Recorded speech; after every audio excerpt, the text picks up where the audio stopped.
ಮೇಷಾದಿ ದ್ವಾದಶ ರಾಶಿಯವರಿಗೆ ಪ್ರಾಪ್ತವಾಗುವಂತಹ ಇವತ್ತಿನ ದಿನ ಅನುಭವಗಳ ಬಗ್ಗೆ ನಾವು ಚಿಂತನೆ ದಿನ ಭವಿಷ್ಯದಲ್ಲಿ ಮಾಡಿದರೆ, ಮೇಷರಾಶಿ ನಿಮಗೆ ಈ ದಿನ ಭೂಮಿ ಖರೀದಿ ಮಾಡುವ ಅವಕಾಶಗಳು, ಮಾತುಕತೆಯನ್ನು ಅಂತಿಮಗೊಳಿಸುವ ಸಾಧ್ಯತೆಗಳು ಉಂಟಾಗುತ್ತೆ. ಆದರೆ ತಿಳಿದವರಿಂದ ಕೇಳಿ ವ್ಯವಹರಿಸುವುದು ಶುಭ. ಆರ್ಥಿಕ ಸ್ಥಿತಿಯ ಪ್ರಗತಿಯನ್ನು ಕಾಣುವಂತಹ ಸಾಧ್ಯತೆ ಇದೆ.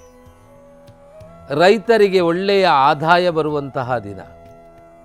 ವ್ಯಾಪಾರಸ್ಥರಿಗೆ ಇಷ್ಟಾರ್ಥವನ್ನು ಪಡೆದುಕೊಳ್ಳುವ, ಭೂಮಿಯನ್ನು ಪಡೆದುಕೊಳ್ಳುವ ಅಥವಾ ನಿಮ್ಮ ವ್ಯಾಪಾರ ಸಂಸ್ಥೆಯನ್ನು ಅಭಿವೃದ್ಧಿಗೊಳಿಸುವಂತಹ ಯೋಗಾದಿಗಳು ಉಂಟಾಗುತ್ತೆ.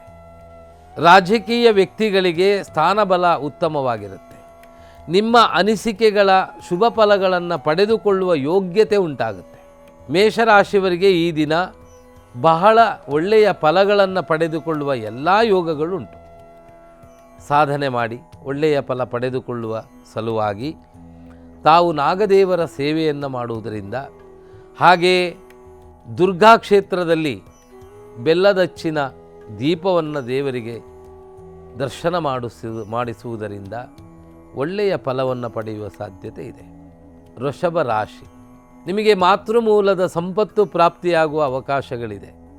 ಪಿತ್ರಾರ್ಜಿತ ಪೂರ್ವಾರ್ಜಿತವಾದಂತಹ ಭೂ ಸಂಬಂಧಪಟ್ಟ ಲಾಭವನ್ನು ಪಡೆದುಕೊಳ್ಳುವ ಅವಕಾಶ, ಅಥವಾ ತಂದೆ ತಾಯಿಯ ಒಳ್ಳೆಯ ಸಹಾಯ ದೊರೆತು ಉನ್ನತ ಸ್ಥಾನಮಾನಾದಿಗಳನ್ನು ಪಡೆಯುವ ಅವಕಾಶ, ನಿಮ್ಮ ಇಷ್ಟಕ್ಕೆ ಅನುಗುಣವಾಗಿ ಸ್ಪಂದಿಸುವ ಸ್ನೇಹಿತರ ಪ್ರಾಪ್ತಿಯಾಗುವಂತಹ ಸಮಯ, ಆರ್ಥಿಕ ಸ್ಥಿತಿಯ ಪ್ರಗತಿಯನ್ನು ಕಾಣುವಂತಹ ದಿನ, ಅನಿರೀಕ್ಷಿತ ಶುಭ ಫಲಗಳನ್ನು ಪಡೆದುಕೊಳ್ಳುವಂತಹ ಲಕ್ಷಣ, ವ್ಯಾಪಾರಸ್ಥರಿಗೆ ಹೊಸ ವ್ಯಕ್ತಿಗಳ ಪರಿಚಯದಿಂದ ಅಭಿವೃದ್ಧಿ ಯೋಗವನ್ನು ಕಾಣುವ ಸಾಧ್ಯತೆ.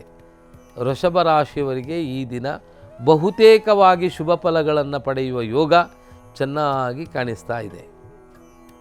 ತಾವು ಈ ದಿನ ಮಾಡಬೇಕಾದ ದೇವತಾ ಪ್ರಾರ್ಥನೆ, ಆದಿತ್ಯ ಹೃದಯ ಪಾರಾಯಣವನ್ನು ಮಾಡಿ, ಅಥವಾ ಶಿವದೇವರಿಗೆ ಹಾಲಾಭಿಷೇಕ, ಕ್ಷೀರಾಭಿಷೇಕವೋ ಅಥವಾ ರುದ್ರಾಭಿಷೇಕವನ್ನು ಮಾಡಿಸಿ. ಮಿಥುನ ರಾಶಿ ಬಹಳ ದಿನದಿಂದ ನಿರೀಕ್ಷಿಸಿದಂತಹ ಸಂಪತ್ತು ಪ್ರಾಪ್ತಿಯಾಗುವ ದಿನ, ವಿವಾದದಿಂದ ಮುಕ್ತವಾಗುವಂತಹ ಸಮಯ, ಆರ್ಥಿಕ ಸ್ಥಿತಿಯ ಪ್ರಗತಿಯನ್ನು ಕಾಣುವಂತಹ ದಿನ, ದೈಹಿಕ ಆರೋಗ್ಯದ ದುರ್ಯೋಗದಿಂದ ಆರೋಗ್ಯವು ವೃದ್ಧಿಯಾಗುವಂತಹ ಸಾಧ್ಯತೆ, ಬೇರೆಯವರ ಸಹಾಯದಿಂದ ಹೊಸ ಕಾರ್ಯಕ್ಷೇತ್ರ ಆರಂಭಿಸುವಂತಹ ದಿನ, ಪಾಲುದಾರರನ್ನು ಪಡೆದುಕೊಂಡು ವ್ಯಾಪಾರವನ್ನು ಬದಲಾಯಿಸಿಕೊಂಡು ಅಭಿವೃದ್ಧಿ ಪಥದತ್ತ ಪ್ರಯಾಣ ಮಾಡುವಂತಹ ಚಿಂತನೆ, ಅಧಿಕಾರಿಗಳಿಗೆ ಮೇಲಾಧಿಕಾರಿಗಳಿಂದ ಪ್ರಶಂಸೆಗಳನ್ನು ಕೇಳಿ ಬರುವ ಸಾಧ್ಯತೆ. ಇನ್ನು ಶಿಕ್ಷಣ ಅಥವಾ ವಿದ್ಯಾಕ್ಷೇತ್ರದಲ್ಲಿರುವವರಿಗೆ ಇವತ್ತು ಪ್ರಮೋಷನ್ಗಳನ್ನು ಪಡೆದುಕೊಂಡು ಸ್ಥಾನಮಾನಗಳು ಅಭಿವೃದ್ಧಿಗೊಳ್ಳುವಂತಹ ಯೋಗಗಳು ಉಂಟಾಗುತ್ತೆ. ಬಹುತೇಕವಾಗಿ ಮಿಥುನ ರಾಶಿಗೂ ಈ ದಿನ ಶುಭ ಫಲ ಇದೆ. ತಾವು ಮಾಡಬೇಕಾದ ದೈವಿಕ ಆರಾಧನೆ, ಗುರುಚರಿತ್ರ ಪಾರಾಯಣವನ್ನು ಮಾಡಿ, ಸತ್ಯನಾರಾಯಣ ದೇವರಿಗೆ ಸೇವೆಯನ್ನು ಮಾಡುವ ಪ್ರಯತ್ನ ಮಾಡಿ, ಅಥವಾ ನಿಮ್ಮ ಮನೆಯ ಪರಿಸರದಲ್ಲಿ ಯಾವುದಾದ್ರೂ ಭಜನಾ ಮಂದಿರಗಳಿದ್ದರೆ ಹರಿನಾಮಸ್ಮರಣೆಯಲ್ಲಿ ನಿಮ್ಮನ್ನು ನೀವು ತೊಡಗಿಸಿಕೊಳ್ಳಿ. ಕರ್ಕಾಟಕ ರಾಶಿ ಧನನಷ್ಟ ಯೋಗ, ಸತ್ಕರ್ಮಕ್ಕಾಗಿ ಧನ ವಿನಿಯೋಗ ಮಾಡುವ ಯೋಗ, ಆರ್ಥಿಕ ಸ್ಥಿತಿಯಲ್ಲಿ ಈ ದಿನ ಏರುಪೇರಿರುತ್ತೆ. ಯಾರನ್ನು ನಂಬಿ ವ್ಯವಹರಿಸ್ತೀರೋ ಅವರಿಂದ ನಿಮಗೆ ಈ ದಿನ ತಡೆಯಾಗುವಂತಹ ಅಥವಾ ಪ್ರತಿಕೂಲವಾಗುವಂತಹ ಸಾಧ್ಯತೆ ಇದೆ. ಇವತ್ತು ನೀವು ಯಾರಿಗೆ ವಚನವನ್ನು ಕೊಡ್ತೀರೋ ಆ ವಚನ ಭ್ರಷ್ಟತೆಯಾಗುವ ಸಾಧ್ಯತೆ ಇದೆ. ಪ್ರಯಾಣ ಮಾಡುವ ಅವಕಾಶಗಳು ಕಾಣಿಸ್ತಾ ಇದೆ. ಮೇಲಾಧಿಕಾರಿಗಳಿಂದ ಸರಕಾರ ಉದ್ಯೋಗದಲ್ಲಿರುವವರಿಗೆ ಕಿರಿಕಿರಿಗಳುಂಟಾಗುವ ಲಕ್ಷಣ. ಈ ದಿನ ಮಿಶ್ರಪ್ರದವಾದ ಫಲವನ್ನು ಕರ್ಕಾಟಕ ರಾಶಿಯವರು ಅನುಭವಿಸುವ ಸಾಧ್ಯತೆ ಇದೆ.